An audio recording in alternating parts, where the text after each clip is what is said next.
morning, students. Now we are going to start our next part of our chapter 4, business services. Okay, now we are going to study about the lending money. ठीक है, इससे पहले हमने पढ़ा था accepting money, जो primary function थे हमारे. अब उसका सेकंड पार्ट है, this is second part of the primary function, lending money. What is the lending money and what are the types or parts of the lending money? Okay, lending money with the help of the money collected through various types of deposit, commercial banks, land finance to businessmen, farmers and others. The main ways of lending money are as follows. ठीक है, पहले हमने क्या पढ़ा, accepting money में क्या था, हमने कैसे कैसे बैंक से कलेक्ट किया पैसा. ठीक है, कौन सी सेविंग अकाउंट से किया, कौन सी डिपॉजिट से किया, कैसे हमने लोन दिए. ठीक है, तो इसमें ये है कि अब हम जो भी डिपॉजिट हम कलेक्ट कर रहे हैं बैंक से, अब हम उसको, जैसे फाइनेंस मतलब बिजनेसमैन है या फिर फार्मर है, उनको हम फाइनेंस कैसे देंगे, लैंड मतलब उनको कैसे देंगे, एज थ्रू बहुत सारी स्कीम्स आती है. ठीक है, तो जैसे हम कई बार पढ़ते हैं ना कि इस एग्रीकल्चर में फार्मर्स में केसीसी बनती है. ठीक है, उस पर लिमिट उठाई जाती है, बिजनेसमैन को लोन्स कैसे देंगे, या फिर ये टाइप्स है इसके कि हम कैसे कैसे बैंक के थ्रू इन सबको लोन्स देंगे. So start. First is term loans. These loans are provided by the bank to their customer for a fixed period to purchase machinery, truck, scooter, house. The borrowers repay the loan in monthly, quarterly, half yearly and annual installment. ठीक है, term loans कौन से होते हैं, वो loan होते हैं जो बैंक किसी अपने कस्टमर को देता है फिक्स पीरियड ऑफ टाइम के लिए. ठीक है, कुछ फिक्स टाइम के लिए देता है जिससे वो क्या कर सके, अपनी मशीनरी परचेज कर सके. ट्रक, स्कूटर, हाउस लोन्स होते हैं. ठीक है, एसेट्स लोन होते हैं, मतलब कि वो फिक्स पीरियड ऑफ टाइम के लिए क्या करे, अपने लिए सामान खरीद सके. तो फिर वो क्या करता है, बोरोवर उनको पे कैसे करता है उस लोन को, मंथली, क्वार्टरली, हाफ ईयरली या एनुअल इंस्टॉलमेंट. जो जो उनकी इंस्टॉलमेंट्स बंदी होती है उस हिसाब से क्या करता है, वो उनको पे करता है term loans. Next is bank overdraft. The customer who maintain a current account with the bank take permission from the bank to withdraw more money than deposit in his account. ठीक है, बैंक ओवरड्राफ्ट क्या होता है कि इसमें क्या होता है, customer who maintain current account, customer होता है जो क्या करता है, बैंक में अपना करंट अकाउंट मेंटेन करता है और वो बैंक से क्या करता है, परमिशन लेता है कि वो क्या कर सके कि मोर मनी, जो उसने अकाउंट में पैसे जमा कराए हैं उससे ज़्यादा क्या कर सके, वो ज़्यादा मनी ले सके. जैसे क्रेडिट कार्ड्स होते हैं या होते हैं, इनसे क्या होता है कि हमने जितनी, हमारी एक लिमिट फिक्स होती है कि हम इतने लाख तक अपना पैसा निकलवा सकते हैं. तो इसमें बैंक ओवरड्राफ्ट में क्या होता है, बैंक एक अपना करंट अकाउंट बनाता है, तो जिससे वो अपना एक बैंक ओवरड्राफ्ट बनाता है, जिससे वो कहते हैं कि क्या मैं जितनी मनी मेरे पास बैंक में अकाउंट में उससे ज़्यादा विड्रॉ कराने के लिए. The extra amount withdrawn is called, जो एक्स्ट्रा अमाउंट जो हम विड्रॉ करते हैं उसको हम क्या बोलते हैं, बैंक ओवरड्राफ्ट बोलते हैं. This facility is available to trustworthy customer for a small period. This facility is usually given against the security of some assets or on a personal security of the customer. Interest is charged on actual amount overdrawn by the customer. ठीक है, ये facility किसको दी जाती है, ये facility उनको दी जाती है जो हमारे परमानेंट कस्टमर होते हैं, जो हमारे ट्रस्टवर्दी होते हैं, जो हमसे बहुत सालों से जुड़े होते हैं. तो ये फैसिलिटी हम उन्हीं के लिए यूज़ करते हैं. ठीक है, तो वो क्या करते हैं कि उसके बजाय हम क्या रखवाते हैं, उनसे कुछ सिक्योरिटी लेता है बैंक. जैसे किसी ने एसेट्स रख दिया, किसी ने गोल्ड रख दिया, किसी ने पर्सनल सिक्योरिटी रख दी, तो बैंक क्या लेता है, उनसे सिक्योरिटी देता है और इंटरेस्ट फिर चार्ज करता है एक्चुअल अमाउंट पे. Okay, next is cash credit. Under this arrangement, the bank advances cash loan to a specified limit against current assets and other securities. Bank opens an account in the name of the borrower and allows him to withdraw the borrowed money from time to time subject to sanctioned limit. Interest is charged on amount of actually withdraw. ये मैंने अभी आपको बताया था cash credit में. इसमें क्या होता है कि एक जो भी होता है वो क्या करता है, एक साइन करता है, एक अपना बॉन्ड बनाता है या फिर एक अपनी लिमिट बनाता है कि मुझे 10 लाख तक, मैं 10 लाख तक का मुझे लोन चाहिए. ठीक है, तो फिर बैंक क्या करता है, उससे क्या कोई भी एसेट से सिक्योरिटी ले लेता है लिमिट के बजाय, फिर क्या करते हैं, जो बैंक होते हैं वो उनका अकाउंट ओपन करते हैं, फिर जैसे जैसे उसको नीड होती है वैसे वैसे वो क्या करता है, मनी उसमें से विड्रॉ करता जाता है। ठीक है, जैसे उसने 10 लाख की लिमिट बनाई तो उसको इस मंथ में 1 लाख चाहिए, नेक्स्ट मंथ में 4 लाख चाहिए, फिर 5, जब तक 10 लाख की लिमिट नहीं खत्म हो सकती जब तक वो धीरे धीरे अपने पैसे निकलवा सकता है, अपनी मनी विड्रॉ कर सकता है जितनी वो चाहेगा। Next, discounting of bills of exchange. Under this a bank gives money to its customer on security of a bill of exchange before the expiry of the bill in ease of customer needs.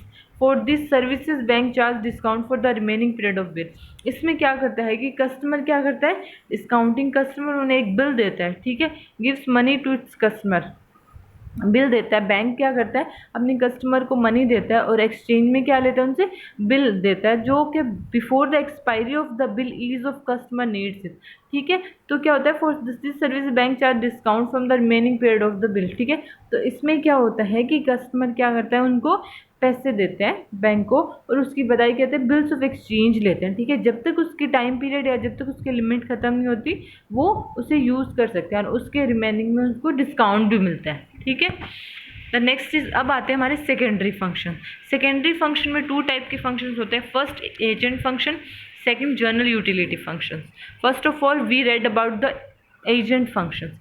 Agent आपको मोटा मोटा agent functions वो होते हैं जिसमें क्या करता है, बैंक क्या करता है आपके बिहाफ पे आपके सारे काम करता है। ठीक है, आपके लिए एज एजेंट काम करता है। ठीक है, ऑब्वियसली बैंक उसके लिए आपसे कुछ चार्ज भी करेगा। ठीक है, तो वो फिक्स्ड होती है मनी जो बैंक आपसे चार्ज करता है। जैसे आपने बैंक को बोल दिया कि मेरे बिहाफ पे आप क्या कर दो, इलेक्ट्रिसिटी बिल भर दो, मेरे बिहाफ पे आप जो शेयर्स लें उस पर डिविडेंड मिलेगा, मेरे बिहाफ में उसमें से प्रेफरेंस शेयर्स है, जो भी आप सारा क्या काम क्या करो मेरे बिहाफ पे बैंक करता है। तो बैंक क्या होता है, उस उनके लिए एजेंट होता है, एज एजेंट काम करता है, तो उसको बोलते हैं एजेंट फंक्शंस। इसमें पढ़ते हैं, and as an agent of its customer commercial bank provide the following services. ठीक है, एजेंट बन के कमर्शियल बैंक उनको फॉलोइंग सर्विसेज प्रोवाइड करता है। The services are collecting bills of exchange from the promissory note and cheques. ठीक है, तो क्या करता है बैंक उनके बिहाफ पे बिल्स ऑफ एक्सचेंज कलेक्ट करता है, प्रोमोसरी नोट या फिर जो भी चेक्स वगैरह होते हैं वो करते हैं। ठीक है, कलेक्टिंग डिविडेंड एंड इंटरेस्ट। ठीक है, अगर आपने कोई शेयर्स लिए हैं आपके उसमें डिविडेंड मिल रहा है, इंटरेस्ट मिल रहा है, तो वो सब क्या होता है आप बैंक आपके बिहाफ पे उन सब से कलेक्ट करता है। ठीक है, फिर ये बैंक की ड्यूटी हो जाती है कि बैंक आपका सारा काम बैंक करेगा। Next, buying and selling shares, debenture and other securities. तो उसमें क्या होता है, buying and selling shares, and उसमें क्या होता है कि हम बाइंग और शेयर्स जो भी आपके खरीदने हैं बेचने हैं, डिबेंचर्स अदर सिक्योरिटीज़ है वो भी आपके कौन करेगा, वो भी आपका बैंक करेगा। आप बैंक को ऑर्डर दे दोगे कि आप मेरे वो शेयर खरीद लो या वो शेयर्स बेच दो, डिबेंचर्स ले लो। ठीक है, या फिर सिक्योरिटीज़, तो आपके बिहाफ पे वो सारा काम कौन करेगा, बैंक करेगा। Then payment of interest, insurance premium. ठीक है, जो भी आप इंटरेस्ट की पेमेंट बनती है, इंश्योरेंस जो भी आपके, जैसे इंश्योरेंस तो फिक्स होती है, हमने साल की इंश्योरेंस कराई होती है, तो क्या होता है जैसे वो टाइम पीरियड आता है बैंक आपका इंश्योरेंस उनको पे कर देता है। Next, transferring funds from one branch to another and the form from one. इसमें क्या होता है कि कोई भी चीज़ की, जैसे आपको मनी ट्रांसफ़र करानी इस ब्रांच से दूसरे ब्रांच में, या आपको कोई मनी चाहिए एक जगह से दूसरी जगह, तो बैंक आपको प्रोवाइड करता है। ये सारे काम कौन करता है, एज ए एजेंट आपके लिए बैंक करता है। ठीक है, Thus, acting as an agent or representative while dealing with the other banks and financial institutions, a commercial bank performs the above function on behalf as per instruction of its customer। ठीक है, इसमें यही था कि as agent आपको represent कौन करेगा, bank करेगा। ठीक है, वो आपके बिहाफ पे आपके सारे ऑर्डर्स फॉलो करेगा और आपके सारे जो भी आपके फंक्शंस होएगा, जो भी आपकी एक्टिविटीज़ होगी या जो भी आपकी इंस्ट्रक्शंस होएगी वो बैंक फॉलो करेगा आपके बिहाफ पे। Next is general utility function. General utility function क्या होता है, और मतलब कुछ और भी चीज़ें होती है जो बैंक आपके लिए करता है, नॉर्मल जो चीज़ें होती है। ठीक है, जनरली जैसे providing locker for safe custody of jewellery and other valuable customer. ठीक है, ये तो सबको ही पता है कि बैंक हमें क्या प्रोवाइड करता है कि हमें लॉकर्स देता है जिसके लिए आप अपनी ज्वेलरी को सेफ रख सकते हो, या कुछ आपके वैल्यूएबल डॉक्यूमेंट्स है या कुछ वैल्यूएबल पेपर्स हैं, तो आप सारे उनको क्या कर सकते हो, बैंक में सेफ रख सकते हो। बैंक आपको एक लॉक कर देता है, ठीक है। Giving reference about financial position of the customer, bank आपको बताता है कि आपकी फाइनेंशियल पोजीशन क्या चल रही है, कि आपके पास कितने पैसे हैं, आपका कितना क्रेडिट है या आपके पास कितना डेबिट है, ठीक है। ये सब आपको कौन बताता है? बैंक बताएगा। Providing information to a customer about credit worthiness for other customers, ठीक है। तो आपको बैंक बताएगा कि आपको किसको कितना आप पे कर्ज है, आपको किसको कितना पैसा देना है, ये सब आपको कौन बताएगा?